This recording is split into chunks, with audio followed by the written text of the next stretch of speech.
Friends, welcome to Wesley food. இன்றைக்கி நம்ம Wesley ஃபுட்டில் என்ன பார்க்க போகிறோம்னு பார்த்தீங்கன்னா, ரொம்ப குயிக்காக செய்யக்கூடிய ஒரு கேசரி தான். வாங்க எப்படி செய்யறதுன்னு பார்ப்போம்.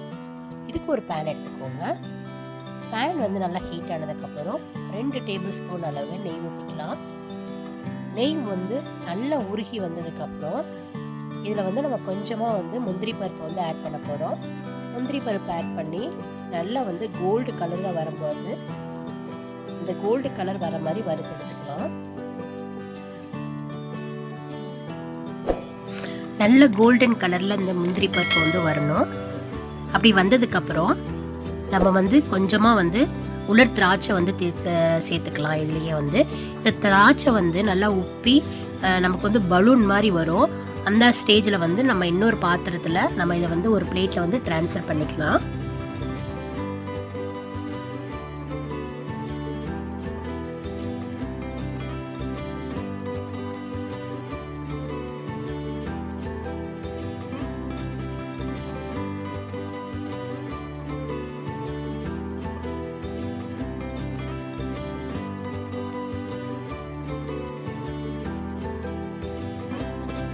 சேம் அதே பேனில் வந்து நம்ம திரும்ப 1 டேபிள் ஸ்பூன் வந்து நெய் ஊற்றிக்கோங்க. நெய் ஊற்றிட்டு நம்ம வச்சுருக்கிற 1 கப் ரவையை வந்து இதில் நம்ம என்ன பண்ணிக்க போகிறோன்னா நல்லா வந்து வறுத்து எடுத்துக்க போகிறோம்.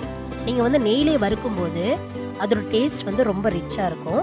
ஸோ வந்து நீங்கள் நெய்லே வந்து லைட்டாக வந்து வறுத்து எடுத்துக்கோங்க. இதை வந்து கரிஞ்சிடாமல் பார்த்துக்கணும். நீங்கள் வந்து கேஸை வந்து ஸ்லோவிலே வச்சுக்கோங்க. லோவிலே வச்சுட்டு ஒரு 7 to 8 மினிட்ஸ் வந்து நம்ம வந்து வறுத்தா போதும். இதை வந்து வறுத்து எடுத்துக்கலாம்.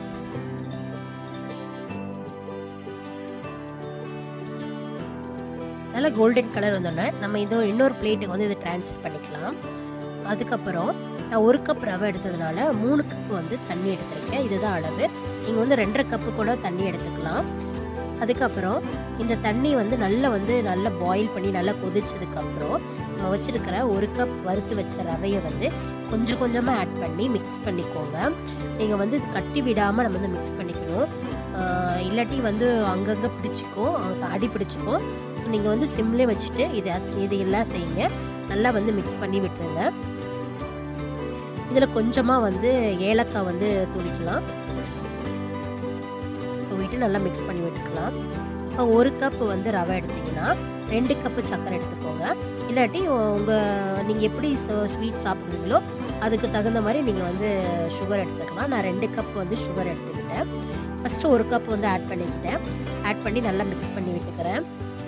நம்ம சர்க்கரையை வந்து நம்ம இதில் ஆட் பண்ணோன்னே அது நமக்கு கொஞ்சம் நல்லா இலகி கொடுக்கும். நல்லா தண்ணி மாதிரி வரும். இதெல்லாம் வந்து நல்லா அப்சர்வ் பண்ணதுக்கப்புறமா நமக்கு வந்து கேசரி வந்து ரெடி ஆகிடும்.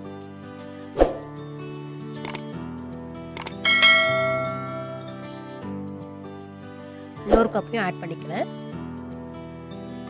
ஆட் பண்ணிவிட்டு நல்லா மிக்ஸ் பண்ணி விட்டுக்கலாம்.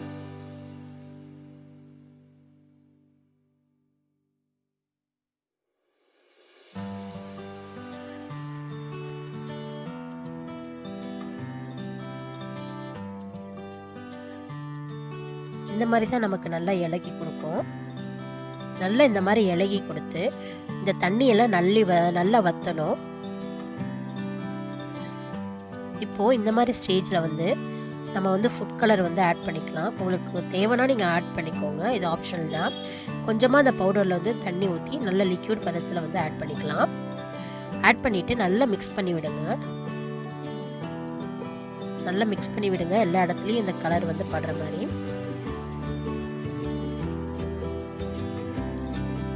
இன்னும் ஒரு 2 மினிட்ஸில் நமக்கு வந்து கேசரி வந்து ரெடி ஆயிரும். பார்க்க நம்மளுக்கு இப்படி தான் ரொம்ப பார்க்க அழகாக இருக்கும். இப்போது நம்ம வறுத்து வச்சுருந்த இந்த முந்திரியும் திராட்சையும் வந்து ஆட் பண்ணிக்கலாம். ஆட் பண்ணிவிட்டு அதையும் நல்லா மிக்ஸ் பண்ணி விட்டுருங்க. இப்போது கடைசியாக நம்ம வந்து இறக்கும் போது ஒரு 2 டேபிள் ஸ்பூன் அளவு வந்து நெய் ஊற்றிக்கலாம். நெய் வந்து எதுக்காக ஊற்றுறோம் அப்படின்னு பார்த்தீங்கன்னா, இது வந்து நமக்கு கையில் ஒட்டாமல் இருக்கும். நம்ம ரெஸ்டாரண்ட் ஸ்டைலில், ஹோட்டலில், அப்புறம் கல்யாண வீட்டிலலாம் நம்ம சாப்பிடுவோம் பார்த்தீங்களா கேசரி, அந்த மாதிரி இருக்கும். அதுக்காக தான் நம்ம இறக்கும் போது கொஞ்சம் நெய் வந்து ஆட் பண்ணிக்கலாம். கேசரிக்கு வந்து நெய் வந்து கொஞ்சம் நிறையா ஊற்றினீங்கன்னா ரொம்ப டேஸ்ட்டாக இருக்கும். அவ்வளோதான், நமக்கு தேவையான கேசரி இப்போது ரெடி ஆகிருச்சு. நீங்களும் உங்கள் வீட்டில் ட்ரை பண்ணுங்கள். உங்களுக்கு பிடிச்சிருந்தா லைக் பண்ணுங்கள். கமெண்ட்